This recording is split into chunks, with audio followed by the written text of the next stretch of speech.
안녕하십니까. 논문으로 설교하기 23번째 시간입니다. 오늘은 마가복음 12장 41절에서 44절에 과부의 이 두렙돈, 가난한 한 여인 이 과부의 두렙돈 드린 헌금에 관한 내용입니다.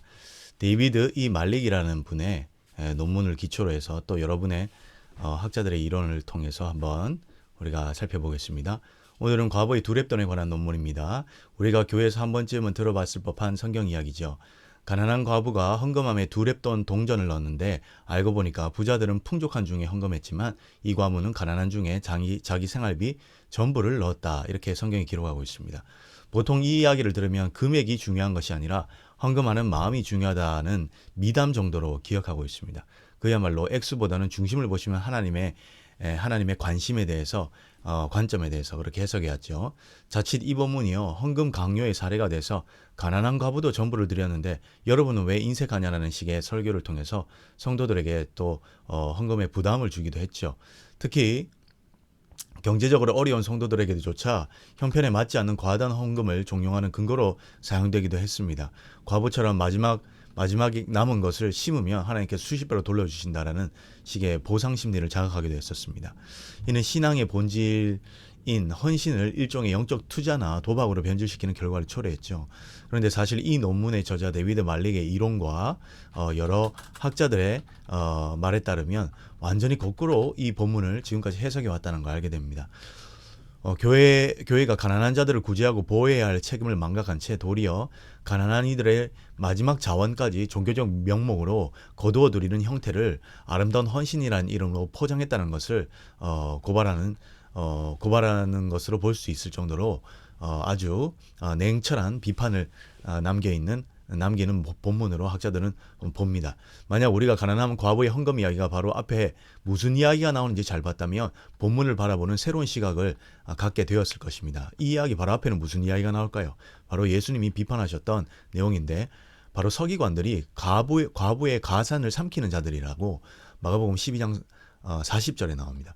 서기관들을 비판하는 예수님의 모습이 과부를 이렇게 학대하는 과부의 가산을 삼키는 그 모습에 대해서 비판하는 내용이 나온 직후에 이 과부 이야기가 나온다는 것은 상당히 의미가 있죠.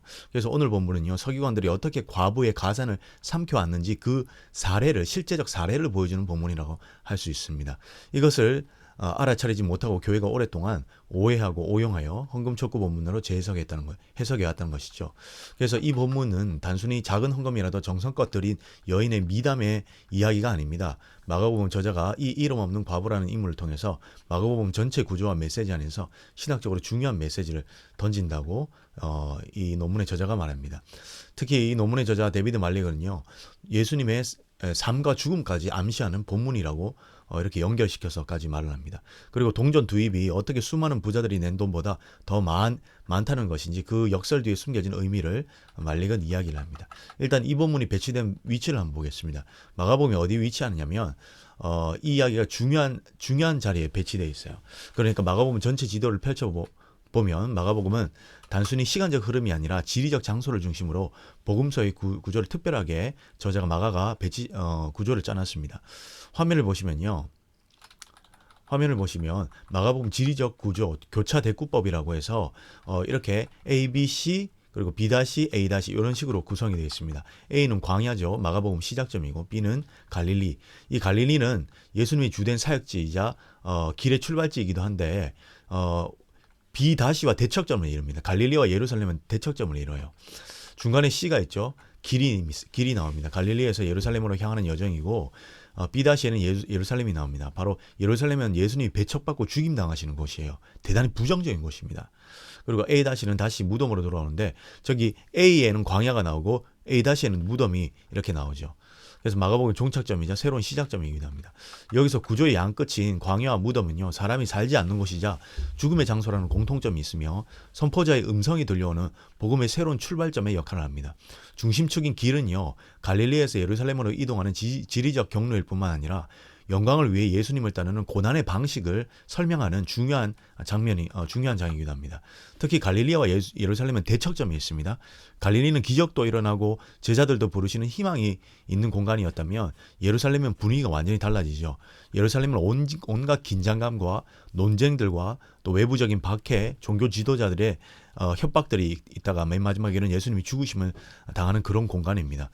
거의 적진의 심장부 같은 곳이죠. 즉 예루살렘은 갈등과 거부, 죽음이 기다리는 공간입니다.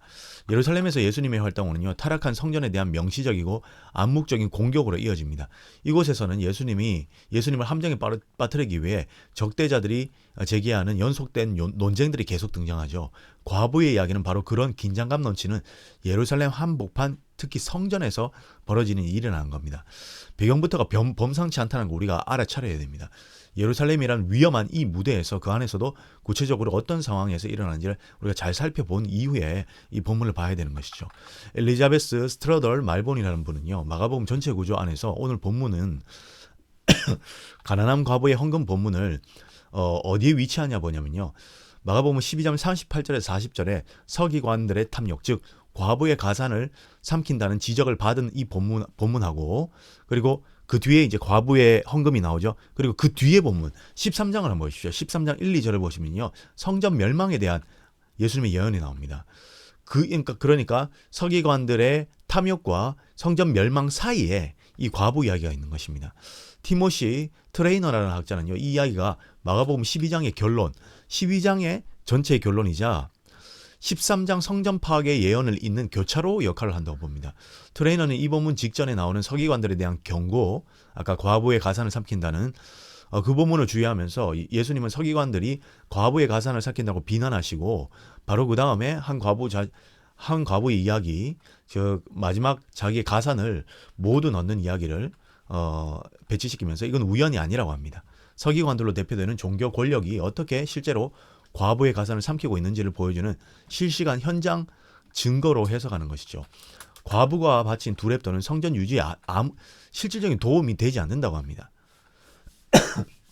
거의 뭐 랩돈 정도면 100원, 200원, 500원 이렇게 오늘날 돈으로 따지면 여인에게는 생존을 위한 마지막 수단이었어요. 율법은 과부와 고아를 보호해야 한다고 가르치지만 당시 성전 체제는요, 도리어 가난한 자들의 마지막 생명줄까지 종교적 의무라는 의무로 거두어가고 있었던 겁니다. 우리도 한국교회도 11조 유명하지 않습니까? 11조 꼭 드려야 된다. 근데 정말 가난한 사람은 11조를 드리는 게 아니라 오히려 교회로부터 구제를 받아야 되는 상황이죠. 그런데 어떻게든 11조는 꼭 하나님께 안 드리면 어마어마한 죄처럼 이렇게, 아무리 작은 돈이라도 내놔야 된다 이렇게 말하는 사람들이 있습니다. 그런데 정말 11조조차도 낼 수 없는 그런 사람들이 있습니다. 정말 힘들어서요. 그런 사람들은 이제 구제를 받아야 되는 것이죠. 트레이너는 이를 시스템의 도덕적 파산으로 봅니다. 그리고 트레이너는 예수님의 말씀인 이 가난한 과부가 모든 사람들보다 많이 넣었도다라고 칭찬을 하는데, 그게 칭찬이 아니라고 이렇게 트레이너는 말합니다. 그녀가 행한 이 일의 비극적인 진실을 폭로하고 계신 것으로 보거든요. 이 여인의 헌신이 바쳐진 성전은 앞으로 보십시오. 13장 넘어가면 만약에 이 헌신을 긍정적으로 봤다면 다음 장하고도 연결이 안 됩니다. 왜냐하면 그 헌금에서 바친 그것이 성전을 유지하는 것으로 쓰이는데, 다음 장 넘어가면 13장 넘어가면요, 성전이 돌 하나도 남기지 않고 다 파괴될 운명으로 예수님이 선언합니다.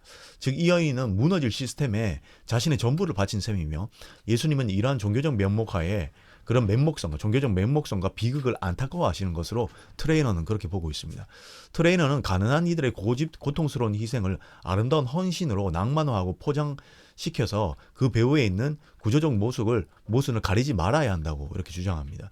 이 본문은 성도들에게 전부를 바치라고 요구하는 본문이 아니라 오히려 공동체가 어떻게 과부의 가산을 삼켰고, 그리고 그 과부를 보호했어야 하는지 그걸 반문하는 그런 본문을 보는 것이죠. 그리고 이 본문은 예수님의 정의 또한 말해주는데, 예수님은 성전의 화려함 뒤에 숨겨진 가난한 자의 눈물을 보셨으며 그 시스템의 종말을 선언함으로써, 이제 뒤 13장 가면 이제 성전이 무너지지 않습니까? 그래서 새로운 하나님 나라의 질서를 촉구하셨던 것으로 트레이너는 그렇게 보고 있습니다. 트레이너에 따르면 결국 과부는 성전 체제의 희생자이며 그녀의 헌금은 곧 무너질 성전에 바쳐진 헛된 희생이라는 비판적인 시각을 제공합니다. 하여튼 많은 학자들이 대부분 다 이런 식으로 주장하고 있고요. 특히 아까 전에 이야기했듯이 이 과부의 이야기 앞뒤 문맥이 대단히 중요하다 이렇게 이야기합니다. 그래서 그거를 꼭 알아야지만 이 본문을 제대로 이해할 수 있다. 이 본문을 푸는 열쇠라고 이야기합니다. 한편 말릭은 오늘 이제 중심으로 보는 이 말릭은요. 말릭이라는 학자는 이 이야기가 바로 12장 중반부에 있는 이 학자는 좀 독특합니다. 12장 중반부에 있는 예수님과 한 율법사 그러니까 서기관과 예수님이 계명 논쟁을 벌입니다. 계명 토론을 하거든요. 그 본문과 연결되다고 주장하는데 상당히 또 설득력이 있습니다. 아주 잘 밝혀냈죠. 일단 서기관이 묻습니다. 예수님에게 모든 계명 중에 첫째가 무엇입니까? 그러자 예수님이 이렇게 말씀하시죠. 본문을 제가 읽어보겠습니다. 좀 긴데 12장 28절에 34절입니다. 서기관 중 한 사람이 사람이 그들이 변론하는 것을 듣고 예수께서 잘 대답하신 줄 알고 나와 묻되 모든 계명 중에 첫째가 무엇이니까? 예수께서 대답하시되 첫째는 이것이니 이스라엘아 들으라 주 곧 우리 하나님은 유일한 주시라 내 마음을 다하고 목숨을 다하고 뜻을 다하고 힘을 다하여 주 너희 하나님을 사랑하라 하신 것이요 둘째는 이것이니 내 이웃을 내 자신과 같이 사랑하라 하신 것이라 이보다 더 큰 계명이 없느니라. 서기관이 이르되 선생님이여 옳소이다. 하나님은 한 분이시요 그 외에 다른 이가 없다 하신 말씀이 참이니이다. 마음을 다하고 지혜를 다하고 힘을 다하여 하나님을 사랑하는 것과 또 이웃을 자기 자신과 같이 사랑하는 것이 전체로 드리는 모든 번제물과 기타 제물보다 나으니이다. 예수께서 그가 지혜 있게 대답함을 보시고 이르시되 내가 하나님 나라에서 멀지 않도다 하시니 그 후에 감히 묻는 자가 없더라. 말릭은요 이 본문에서 연속적으로 쓰이는 홀로스 즉 전부 온전함이라는 아까 여기 홀로스라는 단어는요 마음을 다하고 이 다합니다. 다 목숨을 다하고 이 다하다 이 다하다는 표현을 예수님도 사용하시고 서기관도 사용하거든요. 이 홀로스라는 즉 전부라 온전함이라는 단어를 주목해서 봅니다. 서기관은 온전한 사랑을 말로 했지만 과부는 그것을 진짜 온전한 삶으로 보여줬죠. 과부는 특히 말릭은요 아주 흥미로운 발견하는데요. 말릭이 아마 가장 중요한 이 논문의 가장 중요한 부분입니다. 마가복음 12장에서요. 예수님과 서기관의 대화는요. 표면적으로는 훈훈해 보이지만 비판적인 시각에서 보면요. 서기관의 교묘한 단어 수정이 있습니다. 이런 면들은 학자들이 아니면 우리가 쉽게 찾아볼 수 없는 부분인데 단어 수정이 있어요. 그 이면에 숨겨진 지적 오만을 이 말릭은 포착했습니다. 예수님이 제시한 사랑의 기준을 서기관이 어떻게 자기식으로 비틀었는지 한번 보겠습니다. 예수님은 하나님 사랑의 요건으로 4가지를 언급하셨어요. 반면 서기관은요 3가지를 축약합니다. 그러니까 뭐냐면 마음을 다하고 예수님은 마음을 다하고 목숨을 다하고 뜻을 다하고 힘을 다했죠. 그러니까 마목 뜻 힘입니다. 마목 뜻 힘. 그런데 서기관은요 어떻게 대답하냐면 마음은 그대로 인용했어요. 마음을 다하고 근데 목숨이 없어요. 그리고 뜻 대신 지혜를 말합니다. 지혜. 뜻을 지혜로 바꿔버려요. 그리고 힘을 다하여라고 힘은 그대로 인용합니다. 자, 여기서 목숨을 다하라고 예수님은 말씀하셨는데 이 목숨은 전 존재를 드리는 헌신을 말하는 것이죠. 그러나 서기관은 자신의 답변에서 이 목숨이라는 단어를 슬그머니 빼버립니다. 그리고 뜻이라는 전인격적인 지향성을 나타내는 단어를요. 지혜라는 말로 바꿔버려요. 서기관은 율법 전문가죠. 여러분 율법 전문가는 토시 하나 틀리지 않고 분석하는 사람인데 이 서기관은요. 말을 바꿔버립니다. 그에게 지혜란 곧 율법에 대한 지식과 해석력을 뜻합니다. 이는 하나님의 뜻을 공부하고 분석하는 지적 유의로 치환해버린 거예요. 나는 너희보다 율법을 지혜롭게 해석하고 이해하고 있다는 학자의 오만이 깔려 있을 수 있다는 겁니다. 여기서 중요한 것은요. 서기관은 자신들이 이미 하나님 나라에 속한 사람들로 생각했어요. 서기관들은 예수님의 말씀을 머릿속으로 서기관들은요. 예수님의 말씀을 자기의 그 머릿속에 지혜로 필터링해서 이론적으로 완벽하게 정리했습니다. 하지만 예수님이 요구하신 목숨을 다하는 헌신은 교묘하게 회피했고 그 말을 빼버리면서 하나님의 뜻을 자신들의 지혜 그러니까 자기 마음의 뜻을 다해야 되는 것조차 자기들의 지혜로 바꿔버렸어요. 결국 이들은 진리의 고개를 끄덕이는 관찰자일 뿐 자신의 삶을 던지는 제자는 되지 못했습니다. 비판적으로 이 서기관을 보자면 마가복음 12장의 서기관은요, 종교적 정답은 알고 있지만 그 정답을 요구하는 목숨을 건 자기 희생은 하지 않으면서 지적 유의, 그 지혜 뒤로 숨어버린 전형적인 종교 엘리트인의 모습을 보여준다, 이렇게 말합니다.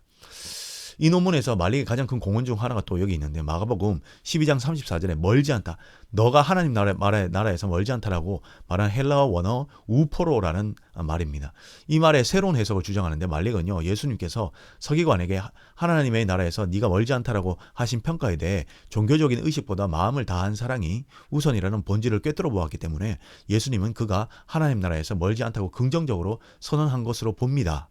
일단 그러나 예수님은 마음과 온 목숨 그리고 뜻과 힘을 다해서 하나님을 사랑해야 한다고 강조했지만, 서기관은 예수님의 말씀에 동의하면서도 목숨이라는 말을, 온 목숨이라는 말을 빼버리면서 이 부분에서 눈에 띄게 물러서는 모습을 보였죠. 즉 올바른 진리는 깨달았으나 자기 생명과 삶 전체를 온전히 내어놓는 헌신에는 주저해버렸기 때문에 진정한 온전함에 도달하지 못한 것입니다.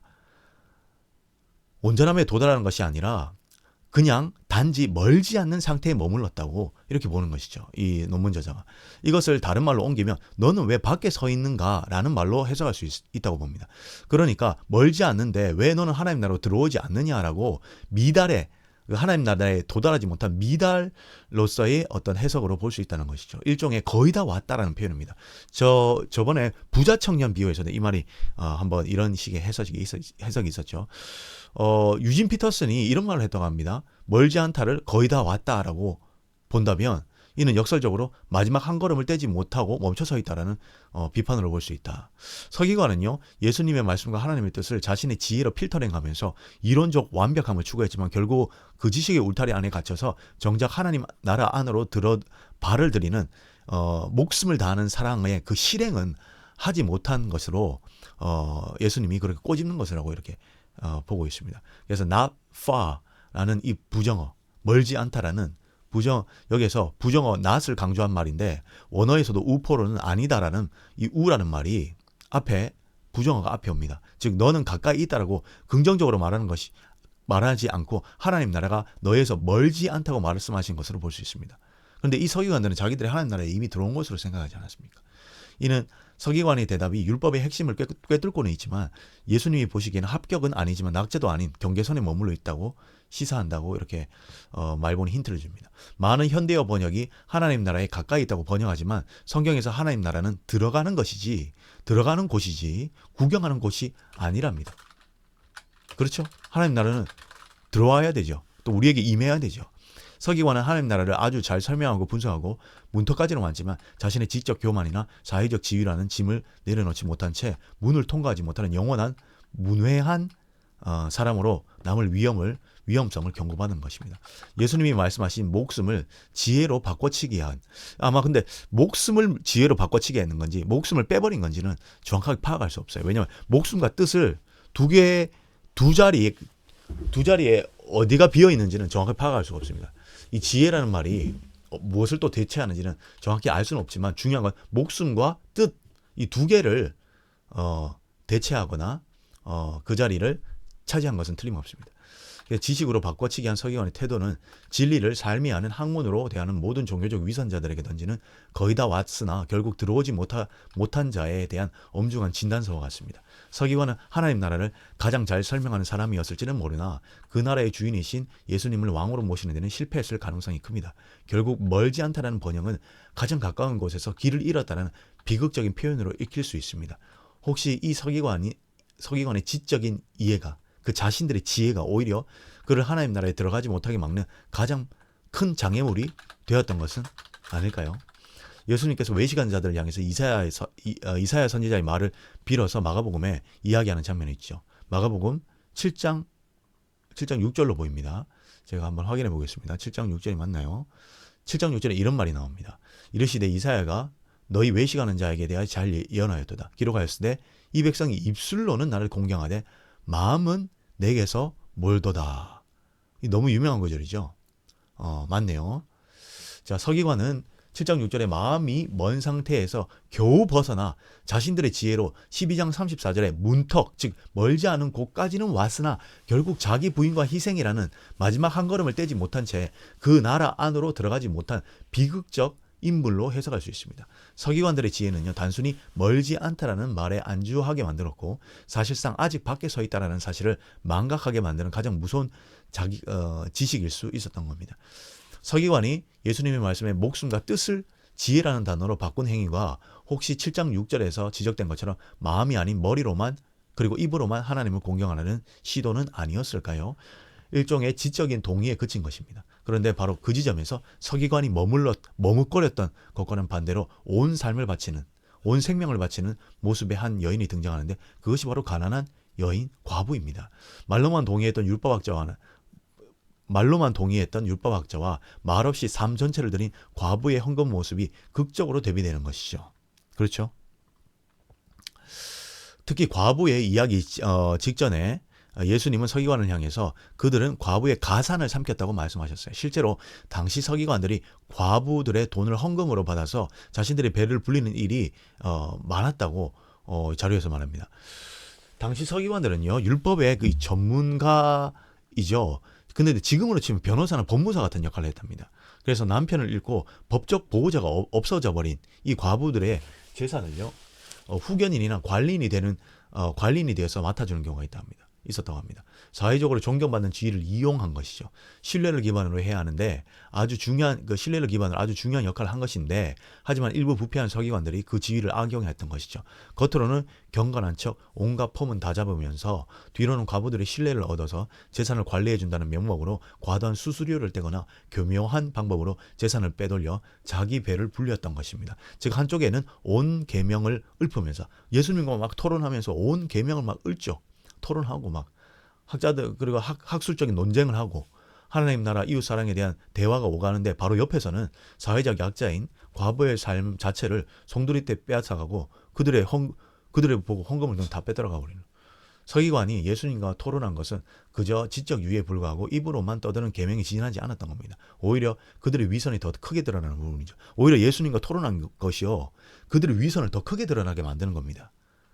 실제로 삶은 그렇게 살지 않으면서 형제 이웃을 사랑해라 그런 말 하니까 모든 것을 빼앗기는 과부들의 착취하는 부패한 모든 것을 빼앗는 이 부패한 서기관들의 탐욕스러운 모습, 그리고 바로 뒤에 자기에게 남은 마지막 모든 것을 내어놓는 가난한 과부의 모습의 등장, 이 대조, 이 선명한 대비를 머리에 정리하고 나서 성전 여인의 뜰의 헌금함으로 한번 옮겨가 보겠습니다. 일단 많은 부자들이 등장하고 있어요. 마가복음은 그들이 돈을 넣는 모습을 헬라어 동사 진행형 시제인 이 발로라는 동사가 있거든요.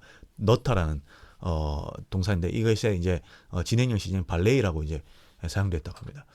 그래서 이걸 좀 이렇게 의역을 하면 어떻게 무리가 헌금하며 예수님이 어떻게 무리가 헌금하기에 돈을 넣고 있는가, 한글 성경에는 좀 다르게 번역되어 있는데 넣고 있는지, 그러니까 진행이죠. 넣고 있는가를 보실세, 이것은 계속 던져놓고 있다는 상황을 주님이 보신 겁니다. 일부러 소리 나게 이 서기관들은요, 이 율법사 또 부자들, 이런 부류의 권력자들은요, 헌금할 때 소리 나게 일부러 계속해서 이제 넣는 거예요. 줄 서가지고 넣든지 요란하게 계속 넣는 모습을 보여주는 거예요. 시각적이고 청각적으로. 금속 동전이 나팔 모양의 노쇠 헌금함에 부딪히면서 시끄러운 소리를 냈을 겁니다. 그렇게 한참을 요란하게 돈을 던져놓고 있을 때 한 가난한 과부가 나타난 것이죠. 당시 가장 작은 화폐 단위인 렙돈 2개를 조용히 넣습니다. 이것은 로마의 가장 작은 동전인 고드란트 하나의 가치가 정말 얼마 안 되는 돈이었거든요. 그리고 이 모든 것을 지켜보던 예수님의 반응이 아주 의미심장합니다. 먼저 제자들을 불러요. 여기서 그냥 부른 게 아닙니다. 여기서 쓰인 헬라어 단어 부르다라는 장면에 보면요, 헬라어 단어가 프로스칼레오마이인데 이 단어가 그냥 야 이리 와서 한번 봐봐 이런 게 아니고요, 법정에서 증인 소환하는 거랍니다. 공식적으로 누군가를 임명할 때 쓰이는 아주 무게감이 있는 단어랍니다. 지금부터 아주 중요한 가르침을 내가 시작할 텐데 너 한번 저걸 잘 봐야 돼 너희들. 그리고 그렇게 말하는 거예요. 그리고 나서 예수님이 이렇게 말씀하시죠. 내가 진실로 너희에게 이르노니, 이 말을 하는데 이 말은 아멘 레고 휘민이라는 말로 운을 떼시는데 이 표현은 마가복음에서 예수님이 정말로 중요한 진실될 말씀하실 때만 사용하는 일종의 경고등 같은 것입니다. 이 말은 뭐 신약뿐만 아니라 구약으로 넘어가면 하나님께서 진실로 내가 진실로 너에게 말한다 이렇게 뭐 볼 수 있는 아주 중요한 말이죠. 제자들에게 지금부터 하는 말 한 글자도 빼놓지 말고 제자들에게 야 내가 하는 말 한마디도 빼놓치는 거 똑바로 들어야 돼 라고 이렇게 신호를 보내시는 겁니다. 그리고 모두의 상식을 뒤엎는 이제 말씀을 하시죠. 이 가난한 가부가 다른 모든 사람보다 더 많이 넣었다는 겁니다. 제가 한번 12장 41절과 42절 읽어보겠습니다. 그리고 예수님께서는 헌금함에 이게 좀 직역을 해서 한번 설명해 보겠습니다. 그리고 예수님께서는 헌금함 맞은편에 앉으셔서 무리가 어떻게 헌금함에 돈을 넣고 동전을 넣고 있는지를 관찰하고 계셨습니다. 그리고 많은 부자들은 많은 돈을 계속해서 넣고 있었습니다. 진행형이니까. 앞에서가 사실 이제 진행형이기도 했고. 그리고요. 42절에는 그때 카이라는 그 접속사가 나옵니다. 이제 그때라고 이제 번역을 했는데 하더라고요. 그래서 그때 한 가난한 과부 한 명입니다. 한 가난한 과부라고 한 명이라고 의도적으로 말하고 있어요. 이 많은 부자들과 대조하기 위해서 한 가난한 과부가 와서 두 렙돈 곧 한 고드란트에 해당하는 금액을 넣었습니다. 자, 제가 화면을 보시면요, 부자와 가난한 과부의 이 대조 모습을 한번 보십시오. 부자들은요 많습니다. 복수형으로 되어 있어요. 그리고 과부는 한 가난한 과부라고 단수형으로 되어 있습니다. 그리고 많은 돈, 특히 풍족한 중에라고 말하죠. 풍족한 중에라는 말은요, 이게 남은 잉여의 물질로 드렸다는 겁니다. 근데 두 렙돈 여인은 구차한 중에 전부 생활비 전부를 드렸어요. 잉여로서 남은 걸 드릴 수가 없는 사람이에요. 전부를 드렸어요. 또 부자들은요, 이 남성 복수형입니다. 그런데 가난한 여인 누굽니까? 과부죠. 여자죠. 그리고 부자들은 경제 주류 세력이었어요. 서기관, 율법사, 또 부자들은요, 이 성전 체제의 경제 주류 세력이었어요. 그런데 이 과부는 어떻습니까? 과부는요, 남성의 남자가 없는, 보호해줄 수 없는 사회급빈자죠. 그리고 아까 말씀드렸듯이 미완령 과거 진행형 에발론이라고 해서 많은 부자들이 계속 돈을 넣었다고 이렇게 말하는데, 미완료 과거라기도 하고 진행형이라고도 표현하고 하던데, 그런데 지금 여기 가난한 과부는요, 부정 과거 단수라고 해서 조용히 단번에 넣은 걸로 이렇게 에발렌으로 단번에 넣은 걸로 기록되어 있습니다. 그리고 뒤에 가면 보겠지만 드린 것은, 부자들은 물질이지만 가난한 과부는요, 드린 것은 생명, 비오스입니다. 뒤에 가면 나옵니다. 결국 이 대조는요, 앞서 서기관과 나누던 마음과 뜻과 힘을 다하여 하나님을 사랑하는 계명의 실제의 삶에 어떻게 이 과부가 구현했는지를 보여주는 결론의 장면이라고 볼 수 있습니다. 부자들은 많이 드렸으나 전부를 드린 것이 아니었고, 과부는 적게 드렸으나 전부를 드렸기 때문입니다. 여기서 저자는요, 저울 이미지를 사용합니다. 예수님은 부자와 과부의 헌금을 대조하실 때 많은 자들이 풍족한 중에 넣었지만 과부는 이 궁핍한 중에 넣었다고 하면서, 아까 전에 화면에 나왔던 이 대조들을 통해서 저울질을 하는 것이죠. 그러나 과부가 바친 것에 대해서는 자기가 가진 모든 것, 곧 모든 생활비라는 이중적 표현을 덧붙여서 대조의 대칭을 깨트립니다. 저자는 이처럼 과부의 예물 내용에 대한 설명들을 겹겹이 쌓아 올리는 문장 구조를 통해서 비교의 무게를 과부에게 유리한 쪽으로 확 기울게 만들죠. 일종의 강조를 위한 저울질인 겁니다. 저자의 결론부에서도 많은 사람과 한 사람을 설명하기 위해 사용된 단어들의 무게 달기를 통해서 과부의 이야기가 매우 긍정적이고 모범적으로 이해되어야 한다고 이제 말리는 이제 강조합니다. 결론적으로 저자는 예수님이 부자들보다 과부에 대한 수식을 더 길고 무겁게 덧붙임으로써 그녀의 전적인 헌신이 하나님 보시기에 얼마나 더 크고 가치 있는지를 마치 저울의 무게에 추를 다는 듯한 언어적 대비 구도로 보여주었다고 잘 분석하는 겁니다. 근데 저는 이걸 보니까 일종의 재판인 것 같아요. 아까 제자를 부르다는 게 증인하는 사람들을 부른다 했잖아요. 그러니까 일종의 지금 재판하는 겁니다.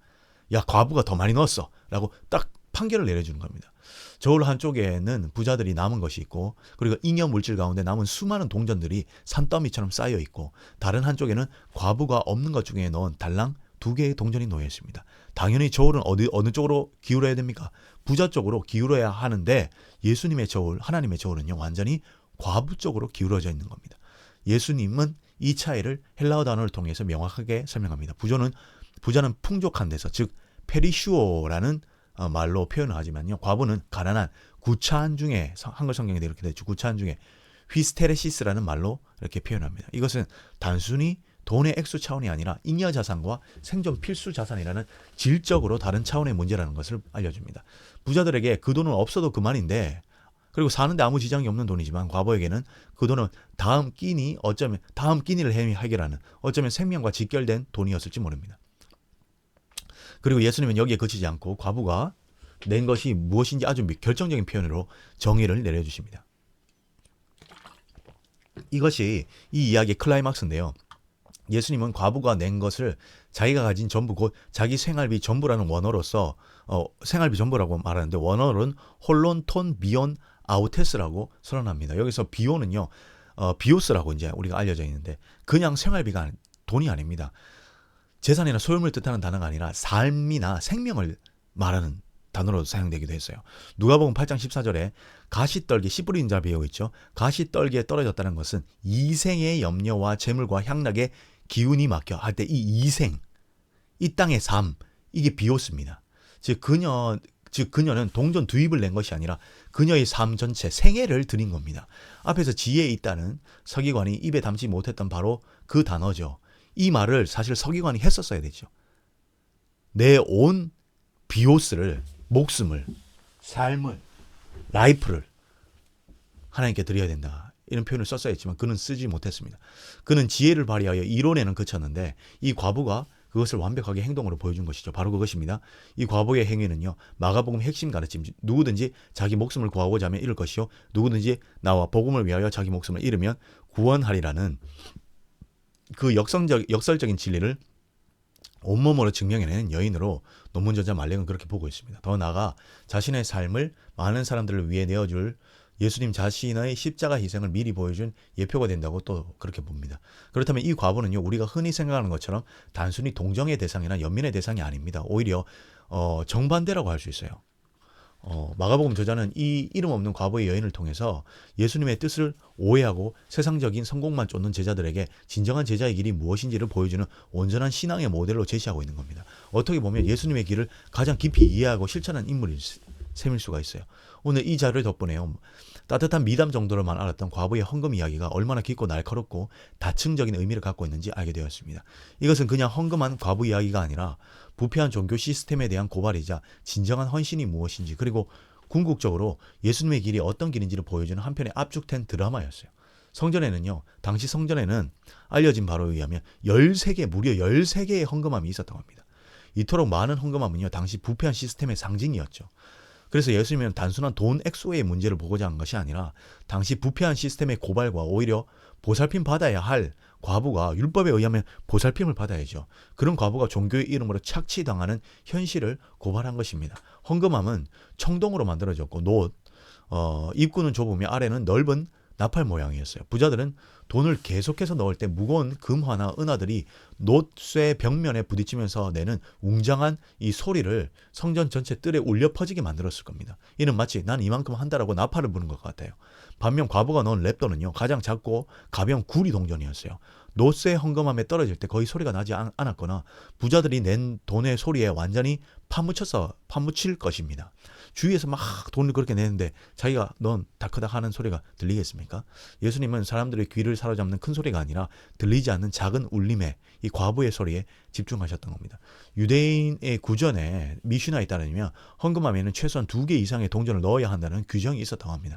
한 개는 허용이 안 됐어요. 과부는 율법이 정한 가장 작은 최소치를 지켰지만 그것이 그녀에게 생존을 위한 삶의 최대치인 전생애인 비오스였던 겁니다. 부자들은 율법이 요구하는 것 이상을 내면서도 자신들의 삶에는 아무런 타격이 없는 잉여를 들었을 뿐입니다. 13개의 헌금함 중에 마지막 6개는요, 자원 예물을 위한 것이라고 알려져 있어요. 의무적인 세금이 아니라 하나님을 향한 자발적인 사랑으로 드리는 거라고 학자들이 이야기합니다. 만약 과부가 이 자원 예물함에 자신의 전부를 넣었다면 이는 앞서 30절과 33절에 논의됐던 마음과 뜻과 힘을 다하여라는 사랑하라는 계명을 몸소 실천한 사례가 되는 것이죠. 억지로 세금을 내는 것이 아니라 가장 가난한 자가 가장 풍성한 자유의지로 하나님께 응답한 것입니다. 예수님은 바로 직전 과부의 가산을 삼키는 자들을 비판하셨어요. 13개의 헌금함은요, 성전의 화려함을 유지하기 위한 설계된 시스템이었지만 그 시스템은 정작 가난한 과부의 전부를 짜내고 있었습니다. 부자들은 그 시스템 안에서 박수를 받았으나 예수님은 그 시스템으로 말미암아 소외된 한 여인의 헌금을 통해서 진정한 성전의 의미를 다시 세우신 것이죠. 결국 13개의 헌금함은요, 사람의 눈에 보이는 경건의 척도였고 과부의 두렙도는 하나님의 눈에 보이는 중심의 척도였습니다. 이 사건 이후 벌어지는 13장으로 넘어가 보십시오. 13장 1절에 제자들이 성전의 건물이 어떠합니까? 라고 묻는 장면이 이 헌금 사건과도 연결될 수 있어요. 마가복음 12장 끝에 성전에서 벌어진 과부의 헌금 사건이 있고, 그리고 12장 끝나고 13장 넘어가면 13장 시작 부분에서 성전 건물에 대한 감탄이 나오고, 그런데 이건 단순한 시간적 나열이 아니라 매우 깊은 신학적 대조와 비판적 연결고리를 갖고 있습니다. 제자들은 성전의 거대한 돌들과 웅장한 건물 외관에 압도되어 감탄을 쏟아내죠. 하지만 바로 직전 사건에서 예수님은 성전 창고에 자신의 모든 소유를 넣은 이 가난한 과부를 주목하셨습니다. 제자들의 시선은 아직도 눈에 보이는 웅장한 건물에, 이 돌 성전의 아름다움에 머물러 있지만, 그러나 예수님의 시선은요, 성전 시스템 안에 소외된 이 여인, 한 애처로운 과부의 그 마음과 그 여인이 드린 두렙돈의 그 희생의 가치를 두고 있는 것이죠. 예수님은 과부의 헌금 사건 직전에 서기관들이 과부의 가산을 삼킨다라고 경고하시며 부패한 종교 시스템을 고발하셨어요. 제자들이 감탄하는 그 화려한 성전 건물은요, 사실 과부와 같은 가난한 자들의 고열과 헌신으로 세워진 것입니다. 따라서 제자들의 감탄은요, 예수님이 방금 비판하신 가난한 자를 취하는 종교적 외식의 결과물을 찬양하는 모순적인 상황이 됩니다. 제자들이 건물의 영원함에 기대어 질문했을 때 예수님은 돌 위에 돌 하나도 남기지 않고 다 무너뜨린다고 대답하지 않습니까? 가난한 과부의 마지막 생활비까지 흡수해버린 성전 시스템은 더 이상 하나님의 집으로 기능을 상실했기 때문입니다. 이 성전을 통해서 가난한 자들이 보호받아야 되는데 오히려 이 성전이 가난한 자들의 고열을 빼먹으니까 어떻게 되겠습니까? 결국 과부의 헌금 사건은 이 부패한 성전 체제가 심판받아야 마땅한 근거가 되고 13장의 성전 파괴 예언으로 자연스럽게 이어지는 복선 역할을 합니다. 요약하자면 이 두 장면의 연결은요, 하나님이 부자와 과부를 저울에 달아보셔서 심판하시는 내용이고, 제자들은 여전히 세상적인 가치, 그 규모와 화려함에 매몰되어 있는 장면을 보여주고 있고, 13장에 넘어가면 예수님은 그 건물의 멸망을 예고하시기 전에 이 이야기를 통해서 제자들을 불러서 경각심을 심어주는 겁니다. 왜 무너져야 되는지, 성전이 그거를 가르쳐주고 참된 신앙의 본질을 가르치는 것이죠. 이 모든 것이 우연이 아니라 철저히 계산된 마가의 기록 의도입니다. 이 지점에서 한 가지 흥미로운 패턴이 보이는데, 본문에서 이 부분을 잘 지적해요. 마가복음 전체를 보면요, 베드로를 포함해서 예수님의 핵심 제자라는 이 남자들은요, 계속해서 헛다리를 짚습니다. 아주 답답할 정도로 예수님의 의도를 파악을 못해요. 예수님이 고난받고 죽을 거라고 예고하는데 절대 그런 일이 있지 않을 것이다 라고 막아서거나 길을 막아서지 않나. 베드로가 누가 더 높은 자리에 앉을 것이냐고 두고 다투지를 않나. 그런데 이상하게도 오늘 우리가 살펴본 이 이름 없는 과부의 신실함과 나중에 예수님의 장례를 미리 준비하겠다며 아주 값비싼 향유를 통째로 예수님께 머리에 부어드린 또 다른 이름 없는 여인, 향유 옥합을 깨뜨린 이 여인을 보십시오. 이 두 여인은 정작 이름도 남기지 못한 이 여성들이야말로 예수님의 삶의 길을 가장 잘 이해하고 말없이 따라온 인물로 그려진다고 볼 수 있습니다.